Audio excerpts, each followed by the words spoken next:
Bonjour à tous. Je vais vous parler aujourd'hui d'un sujet crucial, un sujet très important, dont on parle souvent, mais je crois qu'il est bon d'y revenir à chaque fois que c'est possible. Il s'agit du pardon. Pourquoi le pardon? Qu'est-ce que c'est que le pardon? Quelles sont les conséquences du pardon? Et surtout, quelles sont les conséquences du non-pardon ou du refus de pardonner? C'est ce que je vais essayer de développer ici en quelques minutes pour vous donner des pistes de réflexion. Bien entendu, chacun est libre de faire ses recherches personnelles sur le pardon.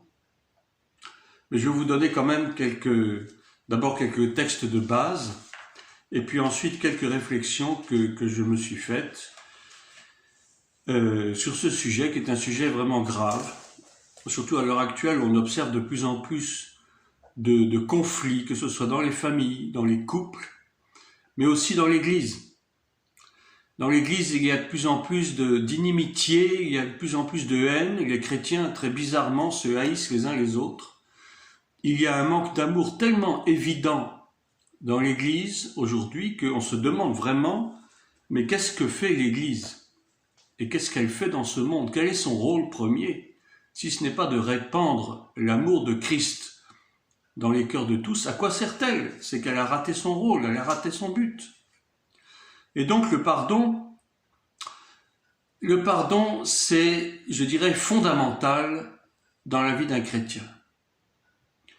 Mais ça n'existe pas seulement chez les chrétiens, du moins ça ne devrait pas seulement exister chez les chrétiens. Les gens non chrétiens, non croyants savent aussi pardonner quand il le faut, et même parfois ils le font beaucoup mieux que certains chrétiens. C'est un peu triste de le dire, mais je crois que nous avons beaucoup de choses à revoir dans notre vie chrétienne. Il y a beaucoup de notions qui nous échappent et il y a vraiment des points à remettre en exergue et à étudier de plus près. Qu'est-ce que le pardon? Le pardon, si je vous donne une définition qui est celle du tout dictionnaire, ça vient du grec « aphésis » qui signifie littéralement « libérer de l'esclavage » ou de l'emprisonnement. Libérer de l'esclavage ou de l'emprisonnement. Ça veut dire aussi oubli du péché, oubli de l'offense. Et ça veut dire également délivrer quelqu'un. Le mot pardon vient de l'hébreu kalach, qui veut dire exactement pardonner. Et ça vient de l'étymologie latine perdonare. Vous avez un préfixe per qui signifie totalement. Et donner, donare, qui veut dire effectivement donner. En anglais, pardonner, ça se dit to forgive. To forgive, qui comporte donc aussi un préfixe for, qui veut dire pour, et to give, qui est le verbe anglais qui signifie donner. Donc dans pardonner, il y a donner. En fait, pardonner, ça veut dire tenir quitte de quelque chose à quelqu'un. Ça veut dire également lui donner la possibilité de ne plus avoir de rancune vis-à-vis de cette personne. Lui donner la possibilité de ne plus avoir de rigueur envers elle si cette personne nous a offensés. Ça va très loin, le pardon, ça va très très loin. Et je vais vous donner quelques versets, bien sûr, pas tous, parce que la Bible en a pas mal de versets au sujet du pardon, aussi bien dans l'Ancien Testament que dans le Nouveau Testament. Parce que Dieu pardonne de tout temps, Dieu pardonne dans l'Ancienne Alliance, il pardonne, je dirais, à plus forte raison dans la Nouvelle Alliance, à cause du sacrifice de Jésus-Christ.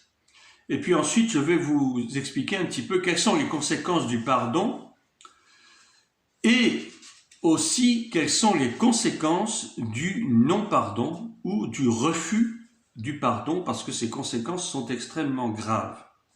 Alors pour commencer, je vais vous donner quelques versets de base, parmi les plus connus. Nous avons Matthieu chapitre 6, versets 14 à 15, qui dit ceci. « Si vous pardonnez aux hommes leurs offenses, votre Père céleste vous pardonnera aussi. On ne peut pas être plus clair. Mais si vous ne pardonnez pas aux hommes, votre Père ne vous pardonnera pas non plus vos offenses. Donc on voit qu'il y a ici une loi de réciprocité que j'expliciterai un petit peu plus. On a également le verset de Marc 11, verset 25. J'ai préparé tous ces versets, j'espère ne pas me tromper. Marc 11, verset 25, qui dit ceci. En gros, il dit la même chose que Matthieu, Marc et Luc, bien entendu, mais avec des aspects un peu différents. Et lorsque vous êtes debout, faisant votre prière, si vous avez quelque chose contre quelqu'un, pardonnez, afin que votre Père qui est dans les cieux vous pardonne aussi vos offenses. Mais si vous ne pardonnez pas, votre Père qui est dans les cieux ne vous pardonnera pas non plus vos offenses. Donc on voit qu'il y a un lien direct entre l'exaucement des prières et le fait de pardonner ou de ne pas pardonner. Et je vous l'expliciterai un petit peu plus loin. Ensuite, nous avons le chapitre de Luc 6, verset 37, qui nous dit ceci. « Ne jugez point, et vous ne serez point jugés. Ne condamnez point, et vous ne serez point condamnés. Absolvez, et vous serez absous. » Le verbe absolver, c'est l'absolution, c'est donc de pardonner, c'est la même chose. Quand autrefois on allait se confesser chez les prêtres, ce que je ne vous conseille pas de faire évidemment, parce qu'on ne peut pas confesser ses péchés à un homme qui lui-même est pécheur, ça n'a pas de sens. Eh bien, le prêtre nous donnait l'absolution, c'est-à-dire qu'il prenait la place de Dieu pour nous pardonner notre péché. Ce qui bien sûr est totalement anti-biblique, anti-scripturaire. Dieu seul peut pardonner les péchés, aucun homme ne peut pardonner les péchés. Simplement, nous avons, et ça va être le sujet que j'aborde, nous avons la faculté et surtout nous avons l'obligation de pardonner à ceux qui nous ont offensés. Et tout le monde connaît cette prière que Jésus a instituée, le Notre Père, qui est la prière universelle, je pourrais dire, qui est aussi bien récitée dans l'Église catholique que dans l'Église protestante ou évangélique ou ailleurs. Pardonne-nous nos offenses comme nous pardonnons à ceux qui nous ont offensés. Comme, il y a un comme je le disais tout à l'heure, il y a une réciprocité dans le pardon. Si nous pardonnons, alors Dieu nous pardonne, mais si nous ne pardonnons pas, eh bien Dieu ne nous pardonne pas non plus. Et pour terminer dans les versets, je vais vous citer Michée, le prophète Michée, au chapitre 7, verset 18, Michée 7, versets 18 et 19. « Quel Dieu est semblable à toi » le prophète s'interroge. Il interroge Dieu lui-même directement. « Quel Dieu est semblable à toi qui pardonne l'iniquité, qui oublie les péchés » j'insiste sur le mot « oublie », j'en reparlerai tout à l'heure, « qui pardonne l'iniquité, qui oublie les péchés du reste de ton héritage. Il ne garde pas sa colère à toujours, car il prend plaisir à la miséricorde. Il aura encore compassion de nous, il mettra sous ses pieds nos iniquités. Tu jetteras au fond de la mer tous leurs péchés. Tu témoigneras de la fidélité à Jacob, de la bonté à Abraham, comme tu l'as juré à nos pères au jour d'autrefois. » Et pour terminer donc ce panégyrique de versets, je prends le psaume 103, ce psaume 103 qui est un très beau psaume et qui parle précisément de la miséricorde et de la bonté de Dieu vis-à-vis de nous qui sommes pécheurs. Mon âme bénit l'Éternel, que tout ce qui est en moi bénisse son saint nom. Mon âme bénit l'Éternel et n'oublie aucun de ses bienfaits. C'est lui, l'Éternel, qui pardonne toutes tes iniquités, qui guérit toutes tes maladies. C'est lui qui délivre ta vie de la fosse, qui te couronne de bonté et de miséricorde. Je passe un peu plus loin au verset 10. Il ne nous traite pas selon nos péchés, il ne nous punit pas selon nos iniquités. Mais autant les cieux sont élevés au-dessus de la terre, autant sa bonté est grande pour ceux qui le craignent. Dieu est bon. Et ce sera un petit peu ma conclusion concernant la lecture de ces versets. Dieu est bon. Dieu est tellement bon qu'il est toujours prêt à nous pardonner, quelle que soit la gravité de l'offense, quelle que soit la gravité de notre péché.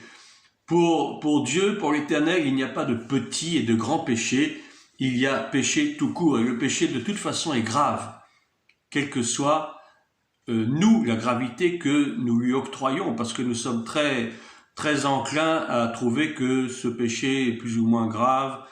Autrefois, dans l'Église catholique, on parle de péché véniel et de péché mortel, mais ce sont de fausses appellations. Il n'y a pas de péché véniel. Je dirais tous les péchés sont mortels. Nous péchons, et si nous mourons dans notre péché, nous ne serons pas sauvés. Nous sommes promis à la géhenne. Il n'y a pas de petit, il n'y a pas de grand péché, il n'y a pas de moyen péché, tout comme il n'y a pas de purgatoire. Tout ça, ce sont des fausses appellations, des fausses doctrines, et il faut absolument que nous nous débarrassions de ces choses. Pardonne-nous nos offenses comme nous pardonnons à ceux qui nous ont offensés. Voilà. Il y a donc un échange entre le pardon de Dieu et celui que l'homme doit accorder à celui ou celle qu'il a offensé. Il y a un phénomène de réciprocité, toujours. La personne qui pardonne à son prochain, conséquemment, se verra pardonnée par Dieu. Pardonner, ça signifie littéralement, et on l'a vu d'après l'étymologie du mot, ça signifie littéralement libérer. Libérer la personne qui nous a offensés, qui nous a fait du mal. Dieu, le premier, nous a pardonné. Pardon. Et il continue à nous pardonner à cause du sang de Jésus l'agneau.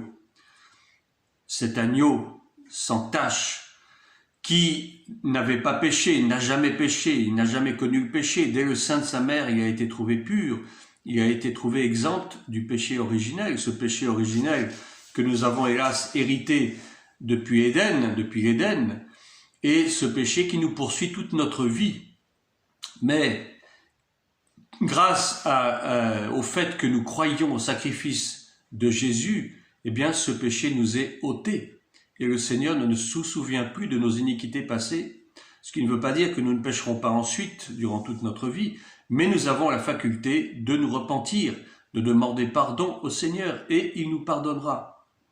Et donc Jésus, qui n'avait pas péché ni offensé qui que ce soit durant toute sa vie, a été la victime expiatoire grâce à laquelle Dieu exerce sa miséricorde aujourd'hui et son pardon à celui qui le demande avec foi, avec conviction et surtout avec certitude d'être pardonné.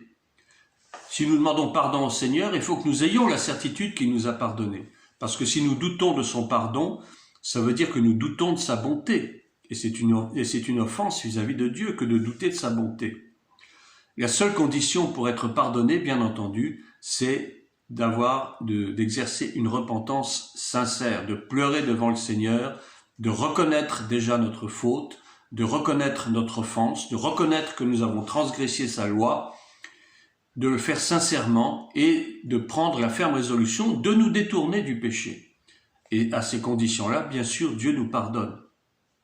L'exemple de Jésus doit être pour nous l'exemple parfait à suivre lorsque nous sommes offensés par notre prochain. Est-ce que Jésus lui-même n'a pas été offensé?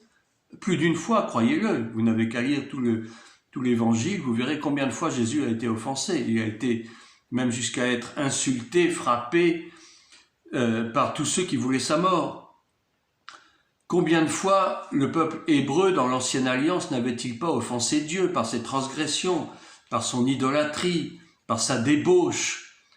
Un nombre incalculable de fois.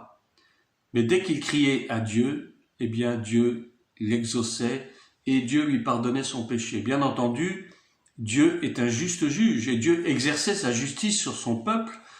Il le punissait comme un père punit son enfant, mais pour son bien, non pas pour lui faire du mal. Et donc, à chaque fois qu'Israël péchait, eh bien, Dieu livrait son peuple à des tribus ennemies pour le battre, pour lui faire comprendre qu'il devait revenir dans ses voies. Et lorsqu'Israël décidait de revenir dans les voies du Seigneur l'Éternel, alors celui-ci lui pardonnait. Mais combien de fois offensons-nous Dieu? Combien de fois, je dirais même par jour, est-ce que nous n'offensons pas le Seigneur, ne serait-ce que par nos paroles, par nos pensées et par nos actions, bien entendu. Mais Dieu nous pardonne à chaque fois. Il nous pardonne, bien entendu, à condition que nous reconnaissions que nous avons péché. Si nous ne reconnaissons pas notre péché, Dieu, bien sûr, ne peut pas nous pardonner. Alors maintenant, il s'agit du pardon, c'est-à-dire de celui que nous accordons, que nous devrions accorder à la personne qui nous a offensés, une personne qui nous a fait du mal. Par exemple, dans un couple, l'homme ou la femme a trompé son conjoint, ça arrive assez souvent, et même chez les chrétiens, hélas. Ou bien nous avons fait du mal à quelqu'un, nous l'avons offensé par nos paroles, nous avons peut-être médit de cette personne, nous avons raconté des mensonges sur cette personne, ou nous avons fait quelque chose qui a été désagréable à la personne, qui peut-être lui a porté préjudice, peut-être avons-nous attenté à sa vie d'une certaine manière, ça peut exister aussi. Et donc, cette personne qui a été offensée doit nous pardonner, devrait nous pardonner. De même que si cette personne nous a offensés, nous a fait du mal, nous devons aussi apprendre à pardonner à cette personne. C'est très important. Et nous le faisons pourquoi? Eh bien parce que Dieu le premier nous a pardonné. La parole de Dieu dit en Romains 3, verset 23, que tous ont péché et sont privés de la gloire de Dieu. Et en Romains 6, la parole dit que le salaire du péché, c'est la mort. Le fait de ne pas pardonner fait que Dieu lui-même ne peut pas nous pardonner. Et si Dieu ne nous pardonne pas, et que cela dure un certain temps, nous risquons de mourir dans notre propre péché, à cause du non-pardon de Dieu que nous avons provoqué en refusant, nous, de pardonner notre prochain. Vous voyez, ça va très loin. Alors maintenant, quelles sont les conséquences du pardon? Je dirais presque les avantages du pardon.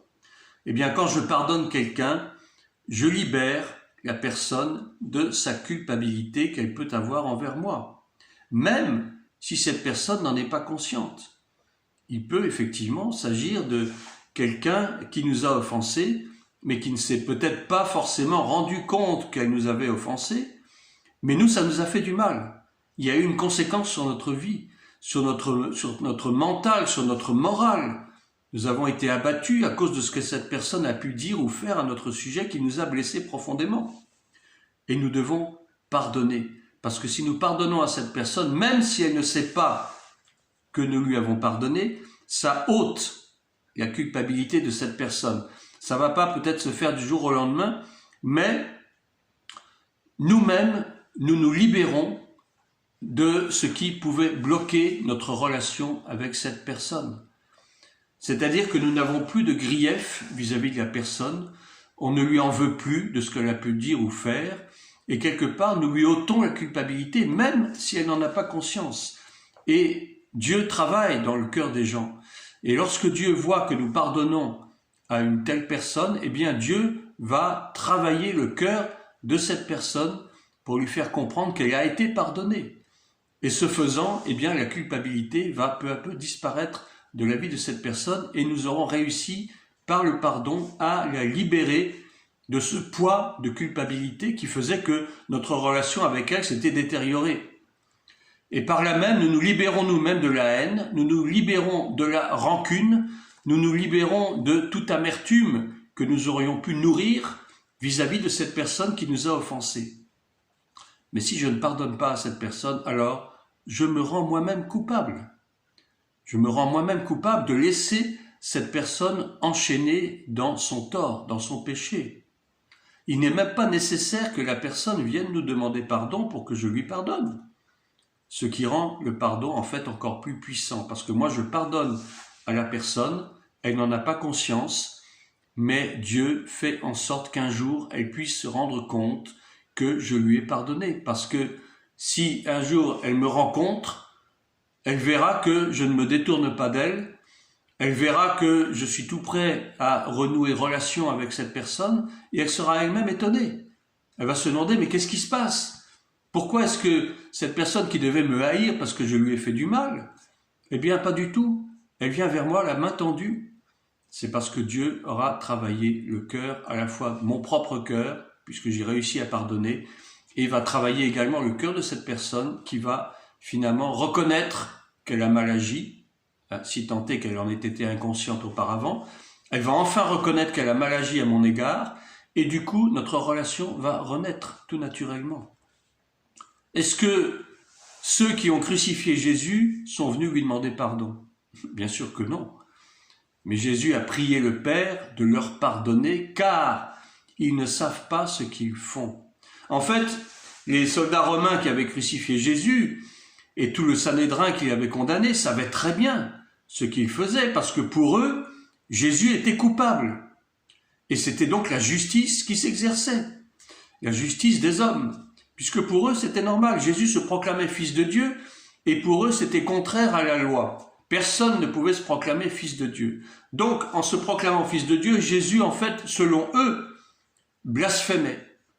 Et par conséquent, eh bien, la punition pour le blasphème, c'était la mort. Donc, ils étaient parfaitement ignorants de l'erreur qu'ils étaient en train de commettre.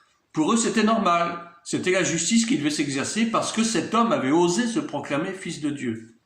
Et en fait, ils ignoraient totalement que Jésus n'était pas coupable de quoi que ce soit, mais que c'était sa propre volonté que de mourir ainsi, d'accepter, d'être rejeté, d'être haï, d'être détesté, afin d'opérer l'œuvre de substitution qui nous libère du péché. Jésus s'est fait homme pour que le péché de l'homme soit effacé. Il était obligé que Jésus prenne l'apparence d'un homme, vive comme un homme pendant 30 et quelques années, afin d'effacer le péché du premier homme. C'est pour cela qu'on appelle Jésus le second Adam qui est venu effacer la faute du premier Adam, du premier homme qui avait transgressé en Éden, œuvre de substitution. Jésus n'était coupable de rien, mais ceux qui l'avaient condamné, pour eux, ils l'avaient reconnu coupable parce qu'ils avaient vu les choses d'une manière humaine. Ils n'avaient pas du tout compris les prophéties bibliques. Il n'avait pas compris que cet homme, Jésus, était le Fils de Dieu et qu'il était venu pour sauver ceux qui étaient perdus. Deuxième avantage du pardon, le pardon permet à Dieu d'agir dans ma vie et d'exaucer mes prières. Ça paraît évident, mais tant que nous nourrissons de la haine et de la rancune vis-à-vis de quelqu'un, Dieu ne peut pas nous exaucer. Et Dieu ne peut pas agir dans nos vies, il va nous laisser avec ce poids que nous avons dans nos cœurs. Ensuite, le pardon me permet d'avoir ou de retrouver une bonne communion avec le Père par le Saint-Esprit. Lorsque je pardonne à quelqu'un, ça me permet d'être plus facilement en communion avec le Seigneur. Sinon, il y a quelque chose qui me bloque à l'intérieur de moi et j'ai du mal à avoir une vie spirituelle épanouie. Enfin, le pardon me redonne de la force spirituelle, active les dons spirituels ou les réactive s'ils étaient en sommeil. Si nous refusons de pardonner à quelqu'un, eh bien, les dons spirituels s'éteignent. Nous ne pouvons pas exercer le ministère d'une façon efficace. Nous ne serons pas une source de bénédiction pour les autres, parce que quelque chose en nous nous bloque. Et on va voir justement maintenant quelles sont les conséquences du non-pardon ou du refus de pardonner. Ces conséquences sont extrêmement graves. Spirituellement, si je refuse de pardonner, ça veut dire que je bloque ma propre vie en créant une sorte de barrière entre Dieu et moi. Je perds mes forces spirituelles. Dieu n'exauce plus mes prières. Et la haine va continuer à progresser comme un venin et envahir mon âme, mon esprit et finalement mon corps, puisque même des médecins reconnaissent que le non-pardon peut engendrer des maladies à cause du refus de pardonner, par exemple des ulcères, des problèmes cardiaques, des dépressions, de la haine contre soi-même et contre les autres, bien entendu, des sensations de rejet, et puis bien sûr des blocages divers à tous les niveaux, que ce soit au niveau familial, au niveau du couple, au niveau conjugal, au niveau professionnel même, et bien sûr au niveau spirituel. Nous perdons la communion avec Dieu, nous perdons la communion fraternelle, nous n'avons plus envie même d'aller à l'église, nous n'exerçons plus les dons spirituels, notre vie de prière est réduite à néant, notre méditation biblique aussi, etc., etc.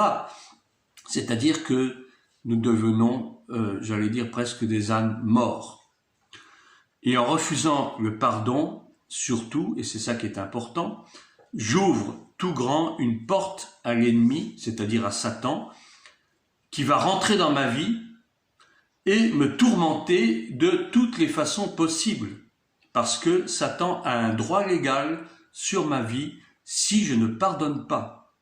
Et il va agir à cause de la haine que j'entretiens dans mon cœur et qui empoisonne toute ma vie. Et Satan a absolument tous les droits pour me tourmenter, pour m'empêcher justement d'essayer de revenir, parce qu'il va faire en sorte que mon cœur va s'endurcir de plus en plus, que je vais nourrir de plus en plus de haine vis-à-vis de la personne, et c'est la porte ouverte à la mort spirituelle. Et l'ennemi va en profiter pour essayer de me dévorer par tous les moyens. Et tout cela va durer tant que je n'aurai pas fermé cette porte en acceptant le pardon. Donc vous voyez, c'est extrêmement grave de ne pas pardonner, les conséquences sont redoutables. Et on peut même en mourir, même physiquement. À force de haine, à force d'amertume, on se fait du mal à soi-même. Bien sûr qu'on fait du mal à la personne qui nous a offensés parce qu'on ne l'a pas libéré de sa culpabilité, on ne l'a pas lui donné la porte ouverte pour pouvoir s'épanouir elle-même. Et donc, il faut oublier comme Dieu oublie. Pardonner, c'est oublier. Je terminerai par cela, parce que souvent j'entends cette phrase, je pardonne mais je n'oublie pas. Un tel m'a fait ça, je lui pardonne mais je n'oublie pas, et 20 ans après, je vais encore me souvenir de ce qu'elle m'a fait. Eh bien, c'est faux. C'est faux, il faut absolument rompre avec cette mauvaise habitude. Pardonner, c'est oublier. Et je vous ai lu tout à l'heure le verset de Michée, que je vous remets en mémoire.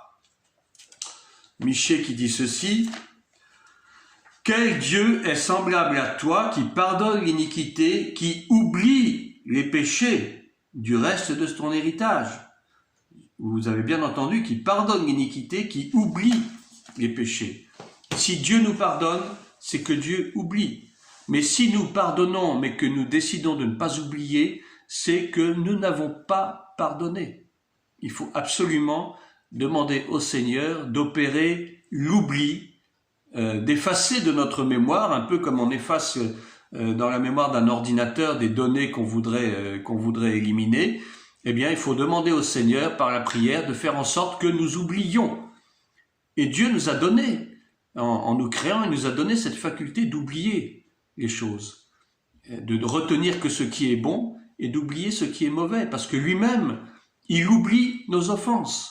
Il ne se souvient pas de nos transgressions, et c'est biblique, c'est ce que dit le psaume. Donc pourquoi est-ce que nous, qui ne sommes que des êtres humains, est-ce que nous aurions l'audace et l'arrogance de ne pas oublier le mal qu'on nous a fait? Ça veut dire que nous n'avons pas pardonné. Et si nous n'avons pas pardonné, Dieu ne nous pardonnera pas non plus. Dieu ne se souvient pas de nos transgressions. Et enfin, pour terminer, combien de fois dois-je pardonner? Eh bien, Jésus lui-même donne la réponse. Il dit, tu dois pardonner 70 fois 7 fois, c'est-à-dire 70 fois 7 fois. Si vous faites le calcul, ça fait 490 fois dans une journée. Alors, je ne pense pas que nous arrivions jusque-là, mais au moins, si nous pardonnions ne serait-ce que des petites choses, des petites paroles un peu déplacées, des choses comme ça, des petites pensées. Il faut aussi apprendre à nous pardonner nous-mêmes. Hein, ça, j'ai oublié de le dire. Pardonner à ceux qui nous ont offensés, mais aussi nous pardonner nous-mêmes. Hein, parce que souvent, nous pensons des mauvaises choses vis-à-vis de nous-mêmes. Nous nous minimisons nous-mêmes. Nous pensons que nous ne sommes pas à la hauteur, que nous sommes des minables, que nous sommes ceci, cela. Mais Dieu n'accepte pas ça non plus, parce qu'il nous a créés tel qu'il l'a voulu, avec des capacités, avec des aptitudes pour le servir. Mais si nous minimisons cela, ça veut dire que nous minimisons l'action de Dieu dans nos vies. C'est-à-dire que nous nous minimisons nous-mêmes en tant que créatures de Dieu, faits à son image et à sa ressemblance. Et si nous faisons des choses comme ça, si nous agissons comme ça, nous offensons Dieu. Donc apprenons aussi à nous pardonner nous-mêmes, et en sachant nous pardonner nous-mêmes, nous saurons également pardonner aux autres. Et c'est à cette seule condition, comme le dit cette très belle prière du Notre Père, pardonne-nous nos offenses, comme nous pardonnons à ceux qui nous ont offensés. Si nous savons pardonner, Dieu est toujours présent pour nous pardonner. Voilà, sur ces quelques paroles, je vous souhaite une très bonne journée. Shalom à tous et à une prochaine fois.